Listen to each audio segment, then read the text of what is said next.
नमस्ते मित्रांनो, माझ्या गोष्टीचं नाव आहे गणपती बाप्पाची पृथ्वी प्रदक्षिणा. एक दिवशी कैलास पर्वतावर भगवान शंकर आणि माता पार्वती बसले होते आणि आजूबाजूला कार्तिक स्वामी आणि गणपती बाप्पा खेळत होते. खेळता खेळता त्यांच्यात भांडण सुरू झाले. ते भांडण घेऊन गेले भगवान शंकर आणि माता पार्वती यांच्याकडे. कार्तिक स्वामी म्हणाले, अगं बघ ना गाई, हा गणपती बाप्पा माझे खोड्याच काढतो. तर गणपती बाप्पा म्हणाले, अगं नाही गाई, हा दादाच माझे खोडे काढतो. सारखं हे कर ते कर, हे कर ते कर, मला नीट खेळूच देत नाही अजिबात. तर भगवान शंकर आणि माता पार्वती एकमेकांकडे बघून हसले. आता भगवान शंकर म्हणाले, आता जो कोण खोड्या काढतो आणि कोण नाही ते आपल्याला सांगता नाही येणार. मी तुम्हाला एक दुसरा खेळ देतो. पृथ्वी प्रदक्षिणा करायला खूप वेळ लागतो, म्हणून जो कोणी पृथ्वी प्रदक्षिणा पूर्ण करेल तो खरा. दोघांनाही मजा वाटली.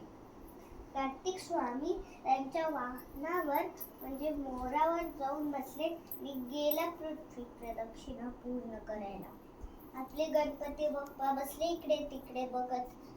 त्यांचं वाहन कुठलं? एक छोटूस इटुकला आपला उंदीर मामा. आता गणपती बाप्पाने विचार केला की ह्या उंदरावर बसून कस काय आपण पृथ्वी प्रदक्षिणा पूर्ण करेल. तर त्यांनी एक युक्ती शोधायला सुरुवात केली आणि त्यांना एक एकदम नामी युक्ती सुचली. त्यांनी काय केलं, भगवान शंकर आणि माता पार्वती यांना मनोभावे नमस्कार केला आणि त्यांच्या भोवती एक प्रदक्षिणा मारली. प्रदक्षिणा झाल्यावर त्यांना एक साष्टांग नमस्कार केला. तेवढ्यात कार्तिक स्वामी आले.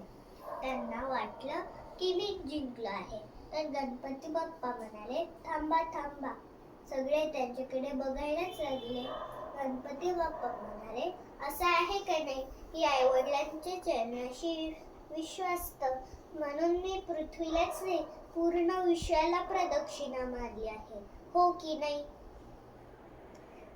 तर भगवान शंकर आणि माता पार्वती म्हणाले की हो, गणपती बाप्पाची जी युक्ती आहे ती बरोबर आहे, म्हणून गणपती बाप्पा जिंकले आहे.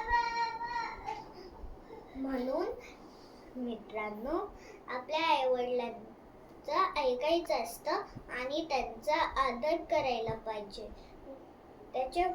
म्हणून आपल्या आईवडिलांच्या चरणाशी विश्वास असतं.